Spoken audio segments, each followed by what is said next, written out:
Saya rajin kok, nggak pernah absen. Bagus. Tapi tolong ingat mulai malam hari ini. Pengertian ibadah bukan saja kebaktian aja. Tolong ingat baik-baik. Ibadah tuh bukan cuman kebaktian aja loh.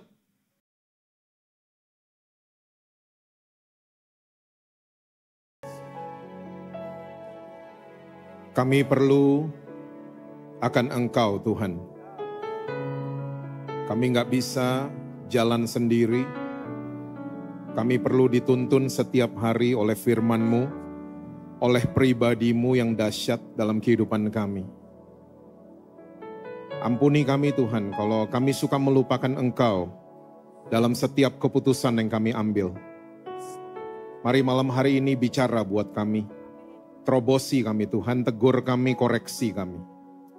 Kami mau Tuhan kami keluar dari ruangan ini, kami menjadi pelaku-pelaku firman-Mu. Bahkan kami mengalami perjumpaan pribadi dengan Tuhan Yesus. Mari Roh Kudus Engkau ambil alih. Pimpin setiap kami kepada segala kebenaran-Mu.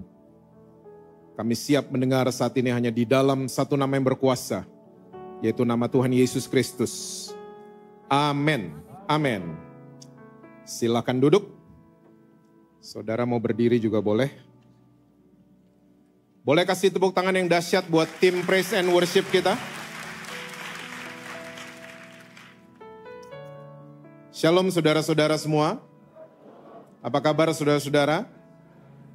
Selamat hari Kamis malam buat saudara-saudara semua.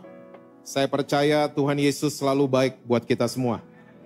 Dan juga yang nonton dari manapun saudara berada, ya, happy Thursday to all of you. Oke, saya mengucapkan terima kasih buat Pak Gembala kita, Pastor Michael, yang memberikan saya kesempatan untuk saya bisa melayani saudara-saudara pada malam hari ini. Kita lihat Alkitab kita bersama dalam kitab Bilangan pasal yang ke-9, ayatnya yang ke-16 sampai dengan ayat yang ke-23.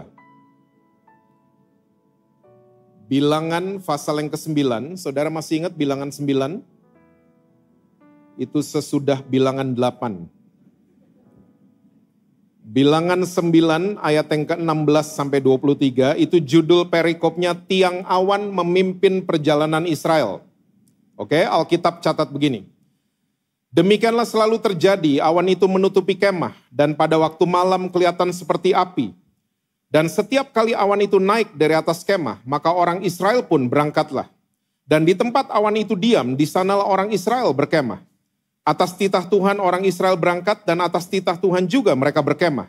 Selama awan itu diam di atas kemah suci, mereka tetap berkemah. Apabila awan itu lama tinggal di atas kemah suci, maka orang Israel memelihara kewajibannya kepada Tuhan dan tidaklah mereka berangkat. Ada kalanya awan itu hanya tinggal beberapa hari di atas kemah suci. Maka atas titah Tuhan mereka berkemah dan atas titah Tuhan juga mereka berangkat.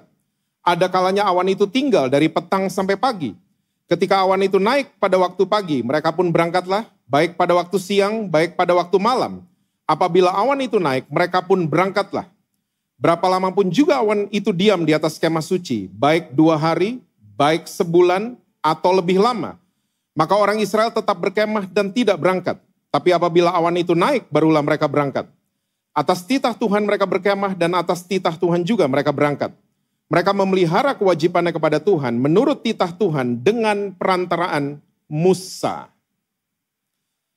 Saya percaya semua saudara sudah pernah membaca cerita ini, karena ini adalah salah satu cerita yang cukup terkenal di Alkitab saudara dan saya, bahwa perjalanan bangsa Israel hanya dipimpin oleh tiang awan dan tiang api. Dan kalau kita baca dengan teliti cerita ini, jelas dikatakan kalau awan itu bergerak, orang-orang Israel harus ikut bergerak. Kalau awan ini diam, orang-orang Israel juga harus ikut diam. Dan kalau saudara baca baik-baik lagi, dengan teliti lagi, ternyata diam dan bergeraknya awan ini sangat-sangat tidak terstruktur. Sangat-sangat tidak beraturan. Diam dan bergeraknya awan ini. Kadang-kadang dia diamnya kayak pesawat transit. Cuman dari petang sampai pagi. Kadang-kadang dia diamnya 2 hari. Kadang-kadang sebulan atau lebih lama, kata Alkitab. Jadi diam dan bergeraknya awan ini sangat-sangat tidak beraturan. Nah, saudara bisa bayangin nggak? Kalau awan ini diamnya cukup lama, misalnya 1 bulan gitu. Mungkin enak buat orang-orang Israel. Karena waktu awannya mulai diam, pasti Musa teriak buat mereka semua. Pasang tenda. Dan saudara mesti tahu pekerjaan memasang tenda bukan pekerjaan yang mudah. Saya sama istri saya pernah naik gunung, kita nggak glamping ya, kita camping beneran. Oke? Itu masang tenda, takes hours saudara. Membutuhkan waktu berjam-jam memasang tenda. Oke? Jadi saudara bisa bayangin waktu Musa mulai berteriak, pasang tenda, semuanya mulai pasang. Ya. Yang mau tidur mungkin tidur waktu tendanya jadi, yang kangen masakan mama mungkin minta dimasakin sama mamanya orang-orang Israel. Ya, yang mau acara keluarga mungkin mulai acara keluarga. Oke? Ya, kalau diamnya sebulan enak buat orang-orang Israel. Saudara bisa bayangin kalau diam awan itu cuma beberapa jam. Mereka baru duduk-duduk mungkin, ya, ada yang lagi mandi, ada yang mulai masak, tiba-tiba Musa mulai teriak, bongkar tenda. Karena awannya mulai gerak. Saudara tahu nggak, tidak ada alasan buat orang-orang Israel untuk telat bangun, masakan belum matang, ya, ketiduran, gak ada alasan buat orang-orang Israel. Waktu awannya bergerak, mereka semua harus ikut bergerak. Packing, bongkar tenda, dan ikut Tuhan mau kemana. Nah ternyata dari cerita ini saya menangkap satu hal. Tuhan yang kita sembah adalah Tuhan yang selalu bergerak. Dia tidak diam di gedung tertentu. Dia tidak diam di kota tertentu. Dia tidak tinggal di negara tertentu. Karena banyak orang Kristen kalau ke negara itu tuh, tempat Yesus lahir, kalau balik ke Surabaya, Pak, kayaknya nyembah Tuhan di negara itu sama di Surabaya beda Pak. Kayaknya hadirat Tuhan lebih tebel kayaknya di sana. Surabaya tipis-tipis hadirat Tuhan. Saya mau yakinkan saudara-saudara semua di GSJS dan yang lagi nonton dari manapun. Ya, Tuhan tidak tinggal di negara tertentu. Tuhan ada di rumah saudara.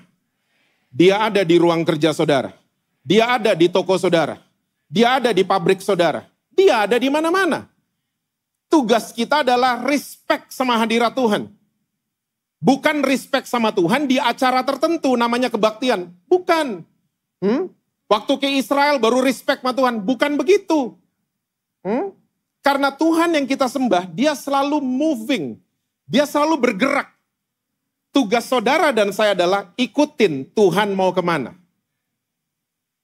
Nah, gaya hidup orang Kristen seharusnya Tuhan dibawa kemana-mana kan? Hah? Betul apa betul? Gaya hidupnya orang Kristen begitu. Bukan Tuhan didatengin di tempat tertentu, bukan. Justru malam hari ini habis saudara terima doa berkat dari Pak Gembala saudara. Saudara harus terus jalan sama Tuhan. Bawa Tuhan ke toko saudara, bawa Tuhan ke keluarga saudara. Bawa Tuhan ke adik saudara, ke anak saudara yang belum mau terima Tuhan Yesus. Itu gaya hidupnya orang Kristen. Kita harus ikutin Tuhan mau kemana. Nah malam hari ini saya mau share buat saudara satu alasan ya yang membuat orang Kristen, dari banyak alasan ya, saya mau share satu alasan saja. Ya, kenapa orang Kristen sulit melihat pergerakan Tuhan terjadi dalam kehidupan kita.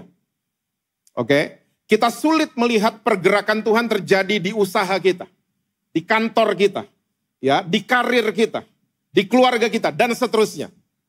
Nah, salah satu alasan ini yang saya mau share buat saudara adalah cara kita berpikir tentang ibadah.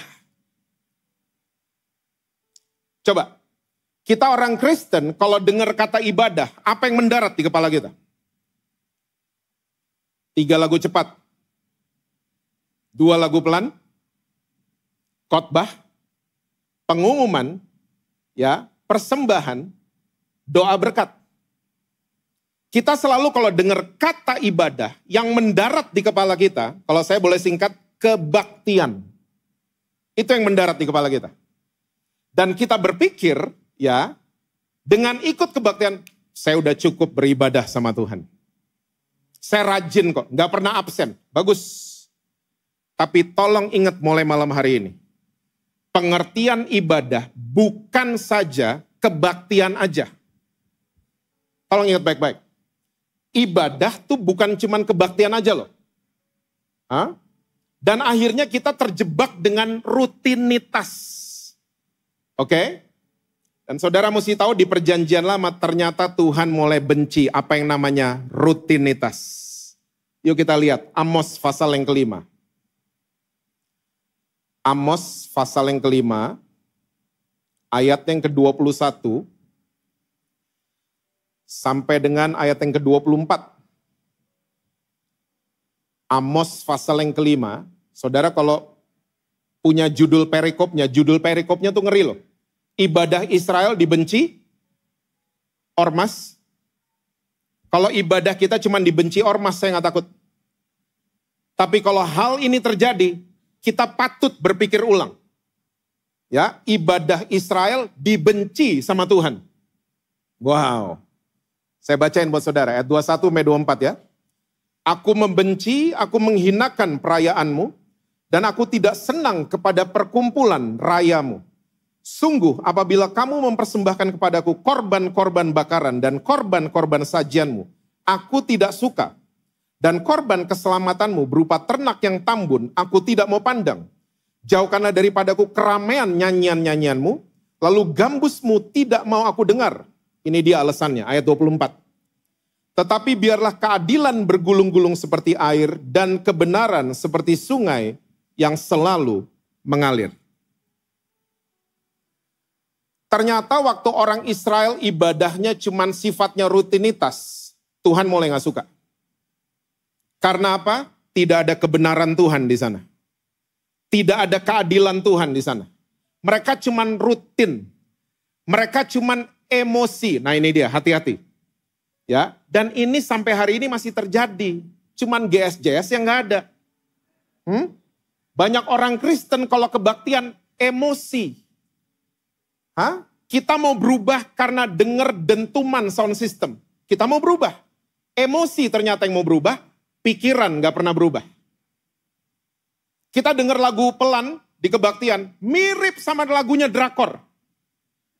Kita langsung di tempat kebaktian, saya mau ampuni suami saya. Saya mau ampuni istri saya. Karena apa? Emosi. Tolong ingat baik-baik guys. Hari ini ada fenomena yang cukup mengagetkan saya dan ini cukup mengerikan. Ada fenomena namanya emotions as destination. Emosi itu jadi tujuan. Ingat baik-baik, emosi itu tempat transit, bukan tujuan akhir. Saya ulang ya, emosi itu tempat transit, bukan tujuan akhir. Tapi hari ini orang-orang emosi jadi destinasi, jadi tujuan. Semua dikuasai sama emosi. Yang muda-muda yang datang, belajarlah dari generasi saya sama generasi orang tua saya. Mereka selalu bergerak dengan tujuan. Sampai di tujuan, baru mereka happy. Hah? Sekarang enggak. Sekarang banyak orang enggak punya tujuan, karena emosi jadi tujuan. Jalan dikit enggak suka, ganti tujuan. Hah? Kebentur apa? Ganti lagi tujuan. Yang penting emosi senang. Saya dari dulu, saya olahraga tuh cuman badminton, basket, sama sepeda. Dari dulu. Oke? Mau kayak apa, ada apa terjadi, olahraga saya cuman 3 ini. Hari ini semua orang olahraga demi konten. Hah? Di GSJS nggak ada, makanya saudara kelihatan bingung. Demi konten doang. Sampai ada joki Strava. Yang goes-goes pasti ngerti. Ya, joki Strava. Olahraga cuman mau muasin emosi. Wah, Strava gue keren. Hah? Wah, gue ikutan lari sekarang. Ya, wah gue ikutan goes sekarang. Wah, helm gue paling mahal sekarang. Cuman emosi mau dipuaskan. Dan yang mengerikan, emosi masuk ke rumah tangga. Saudara pernah dengar poligami? Sini yang pernah dengar. Sini belaga nggak tahu kayaknya. Saya pindah sini aja. Poligami itu ada kan ya di perjanjian lama. Ya. Nah sekarang yang saudara mesti waspadai adalah ada fenomenal namanya poliamori. Apakah poliamori itu? Pria dan wanita menikah, tapi emosi jadi tujuan. Ya, jadi waktu suaminya ngomong gini, saya kayaknya mau ke Bali, tapi kayaknya nggak cocok jalannya sama kamu. Saya mau jalannya sama mantan saya waktu SMA. Dan istrinya setuju. Istrinya juga sebaliknya. Saya kayaknya mau ke Jakarta, mau jalan-jalan di Plaza Indonesia. Kayaknya nggak cocok jalannya sama kamu. Saya lebih cocok jalan sama mantan saya waktu kuliah dulu. Dan suaminya agree. Ini yang disebut dengan poliamori. Hati-hati. Ini udah ada di mana-mana, termasuk di Indonesia. Karena apa? Emosi yang menguasai kita. Emosi, bukan tujuan lagi. Ingat baik-baik, emosi hanya tempat transit. Bukan tujuan akhir. Ya, saudara mungkin lagi emosi apa? Mungkin khawatir lah, takut lah, sedih lah. Itu cuman transit. Itu enggak selamanya. Nanti tujuan akhirnya segala sesuatu dibuat baik sama Tuhan nanti. Tujuan akhirnya. Jangan emosi-emosi, emosi pindah kanan, emosi pindah kiri. No. Ya, emosi itu bukan tujuan. Emosi hanya tempat transit. Orang Israel, waktu mereka cuman emosi ibadah sama Tuhan. Tuhan mulai gak suka. Nyanyian mereka cuman emosi. Kumpulan raya mereka cuman emosi saja. Akhirnya mereka terjebak dengan rutinitas. Dan akhirnya mereka gak pernah menghidupi kebenaran dan keadilannya Tuhan. Nah sekarang saya akan kasih lihat buat saudara satu persatu. Apa yang perjanjian baru katakan soal ibadah. Yuk buka. Yang pertama Roma 12 ayat yang pertama. Roma 12 ayat yang pertama, itu judul perikopnya persembahan yang benar. Karena itu saudara-saudara, demi kemurahan Allah, aku menasihatkan kamu supaya kamu mempersembahkan apa saudara? Tubuhmu sebagai persembahan yang hidup, yang kudus dan yang berkenan kepada Allah. Itu adalah apa saudara? Ibadahmu yang sejati. Saya mau tanya sama saudara, mempersembahkan tubuh sebagai persembahan yang hidup, yang kudus dan yang berkenan, dilakukan hanya 2 jam kebaktian? Enggak. Mempersembahkan tubuh, ya, justru dilakukan setelah terima doa berkat. Jadi jangan pikir abis terima doa berkat, ibadah selesai. Jangan mikir kayak gitu. Abis terima doa berkat, ibadah dilanjutkan. Gitu dong orang Kristen. Berlanjut, to be continue ibadahnya. Karena kita bukan acara lagi, bukan berdiri, duduk 3 lagu cepat, 2 lagu pelan lagi. Tapi anggota tubuh kita dipersembahkan sebagai persembahan yang hidup, kudus, dan yang berkenan. Ingat ya saudara, di perjanjian lama, persembahan itu selalu mati. Betul? Burung tekukur, domba, ya. Di perjanjian baru yang diminta ternyata persembahan yang hidup, living sacrifice. Bukan binatang lagi, tapi saudara dan saya. Persembahan yang hidup. Persembahkan setiap anggota tubuh kita. Sebagai persembahan yang hidup, yang kudus, dan yang berkenan. Itu adalah ibadahmu yang sejati. Pakai tangan untuk kasih makan keluarga kita. Amin pria-pria. Pakai kaki kita ya untuk melayani Tuhan. Pakai bibir lidah kita untuk memberkati anggota keluarga kita. Kok di sini hilang aminnya? Oke. Pakai bibir kita untuk memberkati anak-anak kita. Saya di Jakarta banyak melayani kaum LGBT.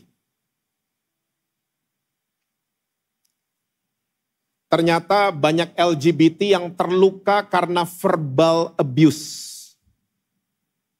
Tolong ingat baik-baik, verbal abuse lebih mengerikan daripada physical abuse. Saya dan istri saya, kita lagi melayani seorang perempuan. Kalau ngelihat sekelebat, udah kayak laki, saudara. Ternyata dia dari kecil tidak pernah dilindungi sama papanya. Dari 4 SD sampai 2 SMP, papanya kalau keluar rumah, mereka tinggal bukan di daerah perumahan. Di daerah yang rame di kota Jakarta. Dan kalau papanya pergi, papanya nggak pernah gembok pintu pagar. Nggak pernah. Dibuka aja begitu. Saudara tahu, ya dari kelas 4 SD ini anak perempuan, sampai 2 SMP, laki-laki berganti-gantian masuk setiap hari, perkosa ini anak. Dia bilang sama kami, Pastor, saya mau berubah. Tapi saya disentuh sama laki, gak ada rasanya. Gak ada rasanya sama sekali. Saudara, perempuan ini dari kecil suka direndahkan sama papanya sendiri. Kamu anak blow on, kamu anak bego, dan lain sebagainya. Verbal abuse. Saya ketemu wanita cantik banget, wangi banget, tapi ternyata bukan cewek, dia cowok ternyata. Waktu ngomong baru ketahuan, halo pastor, baru ketahuan. Ternyata dia terluka dari kecil karena papanya selalu ngomong, papa maunya anak perempuan, bukan kamu. Verbal abuse. Dia terluka. Makanya jadi begitu. LGBT yang ada di Indonesia, 90% ya penyebabnya adalah ketiadaan figur ayah di rumah. Kita orang Kristen jangan suka menyerang akibat. LGBT cuman akibat. Sebabnya yang harus dibenerin. Jangan suka menghakimi akibat. LGBT cuman akibat. 90% di Indonesia ya karena fatherless issue. Ibu Khofifah, saudara tahu Ibu Khofifah? Waktu dia menjabat, nggak ada yang tahu ya? Waktu dia menjabat Menteri Sosial, ya, dia udah buka data. Indonesia adalah negara fatherless nomor 3 terbesar di dunia. Dia udah buka data. Coba, gereja tanggap nggak sama gini-ginian? Kulturnya orang Indonesia begitu soalnya. Kalau pria dan wanita menikah, ya suami selalu ngomong gini, sayang kamu urus anak-anak, aku yang cari uang. Kulturnya orang Indonesia. Ya, jadi papa itu terlibat sama anak-anak kalau anak-anak lagi punya masalah. Dan papa datang ke anak-anak marah, pukul, hukuman, dan seterusnya. Indonesia. Makanya di Indonesia, anak lagi di kamar, dengar papa batuk di luar kamar, dia nggak mau keluar kamar. Indonesia banget. Mau ngomong sama papa, mesti lewat mama. Fatherless kan kita. Itu kulturnya Indonesia. Papa pulang di pagar Tintin gitu. Anak-anak lagi nonton TV, ngibrit ke kamar semua. Bayangin loh, papa baru di pagar, hadiratnya sudah keras sampai ke dalam rumah. Indonesia. Nah ini yang mesti dibenahi. Makanya berkati keluarga kita. Mungkin saudara lagi in the state of, saudara ngelihat anak-anak saudara lagi gak bisa diatur. Tapi berkati anak-anak saudara. Anak saya akan tumbuh menjadi anak yang luar biasa. Dia akan jadi terang dan garam buat generasinya. Gituin, ya, doain terus, jangan dikutukin. Suami jangan, suami gua nih gini. Kalau arisan suaminya diomongin. No, mulai keluar kata berkat buat suami, keluar kata berkat buat istri. Amin, suami-suami.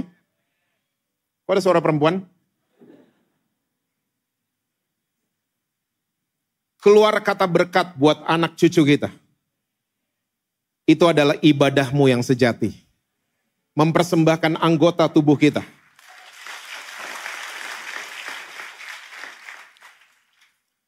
Yang berikutnya, Yakobus 1 ayat 27. Saya kayaknya sampai mau tutup kayaknya. Yang amin cuma 1, jadi 30 menit lagi selesai. Yakobus 1 ayat yang ke-27.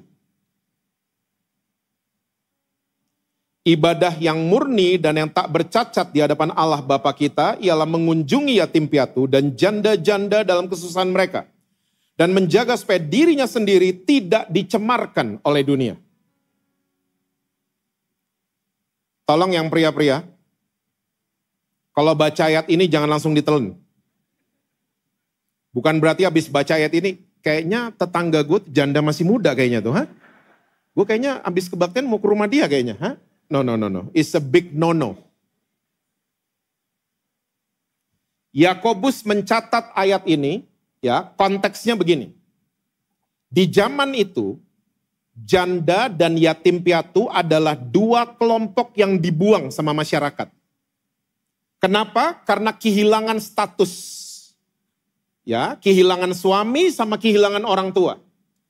Karena apa? Orang Yahudi adalah bangsa yang gila sama status.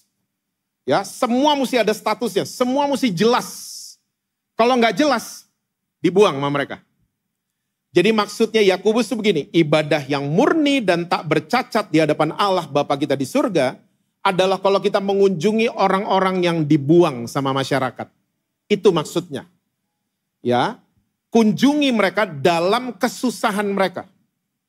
Tapi Yakobus menambahkan, tapi jaga diri kita supaya kita tidak dicemarkan oleh dunia. Nah, janda-janda dan yatim piatu hari ini sudah diperhatikan dengan baik. Ya, tapi hari ini orang-orang yang ditolak sama masyarakat banyak banget kan? Ya, tadi kaum LGBT ditolak sama masyarakat. Ya, pasangan yang hamil di luar nikah ditolak sama masyarakat. Ya, orang yang narkoba, HIV ditolak sama masyarakat. Gereja kalau mau beribadah yang tidak bercacat celah di hadapan Bapa kita di surga, kunjungin mereka. Tapi jaga diri kita supaya kita tidak dicemarkan oleh dunia. Bukan kita yang dipengaruhin, kita yang pengaruhin mereka. Dan ternyata Yesus sudah pesan. Yuk kita lihat perkataan Yesus. Matius 10 ayat yang ke-16. Matius 10 ayat yang ke-16.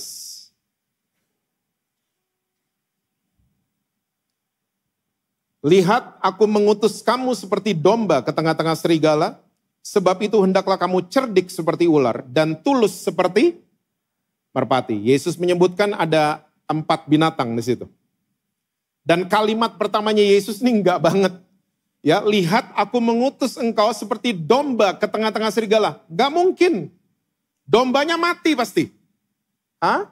Ini mission impossible banget. Karena saudara mesti tahu, domba adalah ciptaan Tuhan yang paling lemah. Semut masih lebih kuat loh dari domba. Semut itu kalau teamwork, kue bisa diangkat, remahnya maksudnya. Bukan satu loyang. Tapi semut itu lebih kuat dibanding domba. Domba kalau lagi jalan dan dia nyasar, dia nggak tahu dia nyasar. Bayangin nggak? Dia noleh ke belakang, putih semua. Dia nggak bisa lihat ke belakang, makanya dia nunggu tongkat gembalanya. Ayo masuk lagi, back on track. Domba. Makanya Yesus digambarkan seperti anak domba Allah. Domba, kalau nanti saudara ke Australia dan lihat peternakan domba, amin saudara? Berangkatlah yang ngomong amin. Yang amin kedua telat. Nah, semua berangkat ya. Peternakan domba, domba ini kalau lagi minum, air di depannya mesti super tenang. Domba kalau lagi minum. Kalau kita iseng, lempar batu kerikil gitu. Plek gitu. Airnya bergerak. Domba akan kaget setengah mati. Dan waktu dia kaget, dia kecemplung di air tempat dia minum. Pernah masukin karpet di air? Waktu kita angkat tuh karpet, beratnya naik berkali-kali lipat. Domba badannya wool. Waktu dia kecemplung di air tempat dia minum, berat badannya naik berkali-kali lipat. Dan yang kasihan, domba gak bisa berenang. Dia mati tenggelam karena kaget waktu lagi minum. Ya ampun, lemah banget nih binatang. Pernah ketemu berita di RCTI kayak begitu? Ada manusia meninggal karena kaget waktu lagi minum teh botol? Gak ada kan? Tapi domba, di peternakan domba selalu terjadi. Makanya ya di peternakan domba, kalau lagi hujan geledek itu gembalanya keluar semua. Ya, keluar semua untuk jagain mereka. Kalau kecemplung, mereka langsung angkat. Lemah banget domba. Disuruh kumpul bareng serigala. Tapi Yesus gak stop sampai di situ. Yesus menambahkan, domba ini mesti cerdik seperti ular. Saudara mesti tahu, ular dan anjing itu jenisnya banyak. Oke? Tapi anjing jenisnya banyak, cara jalannya sama semua, ke depan. Anjing. Anjing jalan mundur, kalau lihat orang Manado, baru mundur.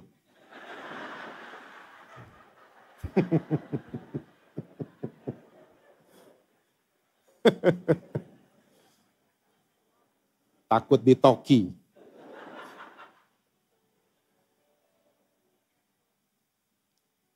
Nah, ular itu sama kayak anjing, jenisnya banyak, tapi cara jalannya ular beda-beda semua. Ular padang pasir, namanya rattlesnake. Karena medannya pasir, dia cara jalannya kepala sebelah kanan, ekornya sebelah kiri. Jalannya begini.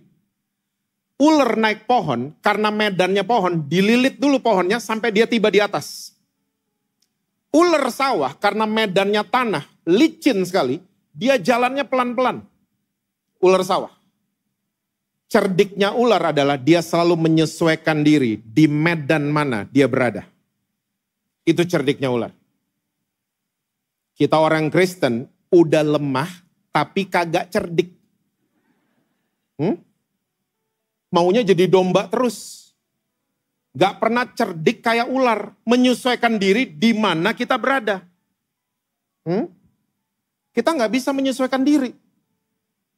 Saya ngelihat sekarang, saya tuh suka ngerasa kayak iPhone 6, saudara. Saya berada di tengah-tengah iPhone 1 dan iPhone 15. Orang tua, anak muda, itu maksudnya. Saya kayak di tengah-tengah. Orang tuanya datengin saya, anak mudanya datengin saya. Ya, orang tuanya nggak ngerti medan yang sedang dilalui sama anak-anaknya. Pak, anak saya TikTokan terus. Ternyata waktu dicek anaknya lagi making money. Dari TikTok Live. Orang tuanya nggak ngerti. Nggak mau cerdik. Nggak mau duduk sama anaknya and get the understanding. Kita sering kali begitu. Cuman mau jadi domba doang. Gak mau cerdik seperti ular. Menyesuaikan diri di tempat mana kita berada. Kita ketemu LGBT seringkali, ya ampun. Saya suka sedih kalau orang Kristen ngatain mereka. Kamu ya, bulu matamu makin naik, kamu neraka lantai 7 di bawah. Itu namanya gak cerdik. Saya punya true story buat saudara-saudara. Saya kira-kira 17-18 tahun lalu, saya pernah didatengin sama seorang pendeta dari Manado. Gak pernah ke Jakarta. Dia datang ke rumah saya. Di Jakarta. Dan waktu dia mau datang, dia bilang dia ke Jakarta disuruh sama Tuhan. Wih. Datang, singkat cerita datang. Saya mulai ngobrol. Bapak disuruh kemana? Sebenarnya Tuhan kasih suara spesifik. Saya disuruh ke Jakarta, disuruh ke daerah yang namanya Blok M. Blok M 18 tahun lalu isinya preman semua. Ya, tempat gak aman. Saya mulai, wow, nih Tuhan ada spesifik nih pasti buat Blok M. Lewat orang ini. Nah singkat cerita, besoknya waktu dia udah mandi segala macam, dia mau siap-siap ke Blok M, dia keluar kamar. Dia keluar kamar pakai kemeja, lengan panjang, pakai dasi, dimasukin pakai celana bahan. Saya tanya, Pak, Bapak mau kemana dulu? Oh enggak, langsung ke Blok M katanya. Saya bilang, Pak, kalau ke Blok M dandannya jangan begitu. Karena kalau Bapak dandan kayak begitu, Bapak bisa dicopet, dijamret dan lain sebagainya. Dia bilang gini sama saya, enggak apa-apa, saya kan pendeta, sedap. Dia ngomong gitu sama saya. Saya jelasin lagi, Pak, Blok M tuh daerah gak aman. Dia tetap kekeh, dia bilang, saya hamba Tuhan, dandannya mesti begini. Akhirnya saya dalam hati, oke, you go with peace to Blok M. Saya gak nganterin soalnya, dia pergi sendiri. Singkat cerita, sore hari ada 2 polisi ngebel di rumah saya. Saya keluar, ini rumah Pak Jesse Lantang, betul. Bapak kenal sama Bapak ini. Oh kenal, ada di mana dia? Ada di mobil kami Pak. Saya ngeliat dia babak belur. Dasinya udah gak ada, kemejanya robek, babak belur mukanya. Saya tanya, ada apa? Dia cerita, saya baru ngomong shalom. Sama siapa ngomong shalomnya? Itu ada anak di situ, rambutnya berdiri begini. Pakai anting nyambung ke hidung. Hidung nyambung ke dalam, gak tahu nyambung kemana. Terus Saya ngomong shalom, saya langsung dipukulin sama dia dan dia panggil teman-temannya, saya diinjek-injek. Untung ada 2 polisi ini. Ini 2 polisi malaikat dikirim sama Tuhan. Saya mau tanya sama saudara, ini pendeta dari Manado ini. Dia taat sama suara Tuhan? Dia taat ya, tapi masalah dia kurang cerdik. Tidak menyesuaikan diri di medan mana dia berada. Makanya saya udah sering katakan, kalau anak saudara, keluarga saudara belum mau diajak ke gereja, gak usah ajak ke gereja, ajak makan di Jack and John. Ajak makan dong. Gak usah ajak-ajak ke gereja, nanti kalau dia mau ikut makan nih, nanti nih, gak usah diinterogasi. Tadi kenapa gak ikut doa malam? Gak usah gitu-gitu. Hah? Gak usah ngomong yang lain. Kalau dia senang olahraga, keren ya Argentina kemarin. Gak ada yang nonton ya? Hah? Keren banget loh mereka mainnya. Juara. Ya, Boston Celtics keren banget kemarin mainnya. Ngomong gitu dong, mendarat. Kalau ngomong sama keluarga mendarat. Jangan ada sayapnya terus. Berasa kita lebih rohani, dia enggak. Jangan kayak gitu. Menyesuaikan diri di medan mana kita berada. Cerdik. Kalau dia seneng musik, ngomongin musik. Hebat ya Mike Portnoy balik lagi ke Dream Theater. Itu Bon Jovi yang baru bulan lalu keluar, udah denger belum? Oh gak ada yang tahu ya gini-ginian ya. Saudara elevation worship banget kayaknya mukanya. Kalau dia seneng film, ajakin nonton Inside Out. Nobar bareng. Saya percaya janji firman Tuhan akan digenapi. 1 orang selamat, seisi rumah saudara.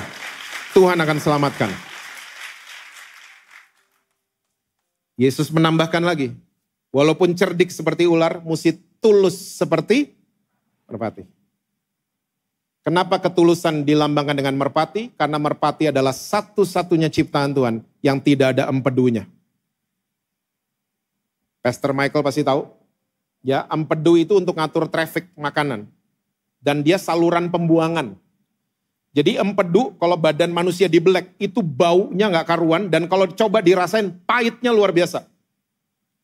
Merpati tidak ada bagian yang pahit di dalam tubuhnya. Makanya Roh Kudus dilambangkan dengan merpati. Tulus. Walaupun cerdik seperti ular, pertahankan ketulusan. Saudara tahu nggak, ketulusan lagi tereliminasi di mana-mana. Karena orang serba kepentingan sekarang. Nggak tulus lagi. Deketin orang karena ada kepentingan. Ingat ya, itu di politik nggak apa-apa gitu-gitu. Tapi kalau di gereja, di keluarga kayak gitu, jangan. Deketin orang cuman karena ada pentingnya doang, ada maunya doang. Lama-lama pengaruh ke Tuhan kan. Kita deketin Tuhan cuman karena ada apanya. Karena di sini kita politik banget. Politik gitu kan, tidak ada musuh abadi, tidak ada teman abadi. Yang adanya kepentingan abadi. Politik. Bulan lalu bisa berantem, bulan sekarang temenan tiba-tiba. Demi kepentingan. Pertahankan ketulusan. Kalau ada sahabat saudara yang tulus sama saudara, pertahankan dia. Jangan delete kontak. Dia negur saudara dari hati karena sayang sama saudara, jangan didelkon. Orang itu tulus, pertahankan orang-orang kayak gitu. Jangan orang-orang yang punya kepentingan saja. Ibadah yang murni dan tak bercacat di hadapan Allah Bapa kita di surga. Kalau kita ngunjungin orang-orang yang tertolak. Ini Yesus ngomongnya detail. Walaupun kita domba, tapi cerdiklah seperti ular dan tuluslah seperti merpati. Ayat terakhir, benar terakhir. 1 Timotius 1 Timotius 3 ayat yang ke-16.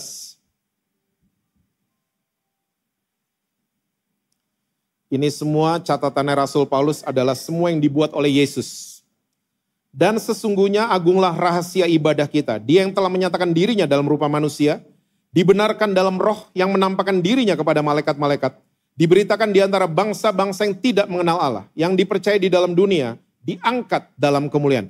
Itu semua yang dibuat Yesus untuk saudara dan saya. Dan Rasul Paulus mengatakan agunglah rahasia ibadah kita. Saudara, kata ibadah di Alkitab bahasa Indonesia, semua sama ditulisnya, ibadah. Tapi kalau saudara lihat di bahasa Yunani, ternyata Roma 12 tadi, ibadah yang sejati, itu bahasa Yunaninya latreo. Itu akar kata dari liturgi. Jadi saudara ikut kebaktian malam hari ini gak apa-apa. Makanya saya bilang dari awal tadi, ibadah bukan cuman kebaktian saja. Ternyata ada yang kedua, Yakobus 1, treskea bahasa Yunaninya. Itu ibadah yang sifatnya sosial, kita tolongin orang-orang di luar sana. Dalam kesusahan mereka. Dan ibadah level tertingginya orang Kristen, ini yang dicatat Rasul Paulus. Kata ibadah di ayat ini, bahasa Yunaninya eusebia. Kalau saudara lihat Alkitab bahasa Inggris, godliness, Christ-like, Christ image. Ternyata ibadah level tertingginya orang Kristen adalah mengejar keserupaan dengan Kristus setiap hari. Jadi tolong ingat baik-baik saudara. Saudara boleh datang kebaktian. Boleh rajin, itu hal yang bagus. Tapi abis saudara terima doa berkat, lanjutkan ibadah saudara. Jangan pernah berpikir lagi ibadah itu cuma acara. Tapi ibadah adalah gaya hidupnya orang-orang Kristen. Gaya hidupnya saudara dan saya. Saudara anterin mama saudara ke dokter, itu ibadah. Saudara bangun pagi anterin anak-anak sekolah. Jangan pernah komplain, bersungut-sungut. Itu ibadah. Tuhan lihat semuanya. Ya, saya percaya saudara akan lihat pergerakan Tuhan terjadi. Bukan cuma di tempat kebaktian, tapi di rumah saudara. Di tempat usaha saudara. Dan seterusnya. Amin saudara. Tuhan berkati saudara-saudara semua. Selalu sukses, harmonis, dan rekening bank selalu penuh buat saudara. Kencang banget kalau gitu. God bless you.